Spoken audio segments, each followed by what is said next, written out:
പ്രായാധിക്യം മൂലമുള്ള ആരോഗ്യ പ്രശ്നങ്ങളെ തുടർന്ന് 3 മാസത്തോളമായി ഋഷിരാജ് എന്ന കടുവയ്ക്ക് പ്രത്യേക പരിചരണം നൽകി വരികയായിരുന്നു. തീർത്തും ചലനശേഷിയില്ലാതായതോടെ വായിൽ നേരിട്ടാണ് ഭക്ഷണം നൽകിയിരുന്നത്.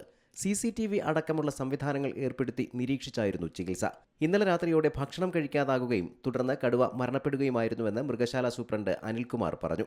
ശരീരമൊന്നും അനക്കാൻ പറ്റാത്ത അവസ്ഥയിലായിരുന്നു. അപ്പോൾ ഒരു പാലിയേറ്റീവ് കെയർ നൽകുന്ന രീതിയിലായിരുന്നു അതിൻ്റെ കീപ്പർ അതിനെ പരിചരിച്ചത്. കടുവയുടെ വായിൽ ഭക്ഷണം വെച്ച് കൊടുക്കേണ്ട അവസ്ഥയും അതുപോലെ വെള്ളം സിറിഞ്ചിലും അതുപോലെ ചെറിയ ട്യൂബിലുമാക്കിയാണ് അതിന് അവസാന നാളുകളിൽ കൊടുത്തത്. വയനാട് സുൽത്താൻ ബത്തേരി റേഞ്ചിൽ നിന്നും കാട്ടിക്കുളം എന്ന സ്ഥലത്ത് പിടികൂടിയ കടുവയാണ് ഇവിടെ ഫോറസ്റ്റ് കൊണ്ടുവന്നത്. ആ സമയത്ത് മനുഷ്യ കടുവ സംഘർഷം വളരെ നല്ല രീതിയിൽ നടക്കുന്ന സമയത്ത് അവിടെ ഇറങ്ങിയ ഒരു കടുവയായിരുന്നു. അങ്ങനെ കെണിവെച്ച് പിടിച്ചു കൊണ്ടുവന്ന കടുവയാണ്.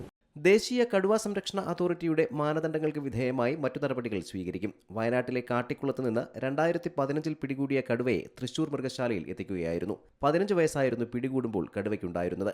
C Malayalam news, Thrissur. ഏറ്റവും പുതിയ വാർത്തകളും വിശേഷങ്ങളും വിരൽ തുമ്പിലറിയാൻ സി മലയാളം ന്യൂസ് എല്ലാ ഡിജിറ്റൽ പ്ലാറ്റ്ഫോമുകളിലും ലഭ്യം.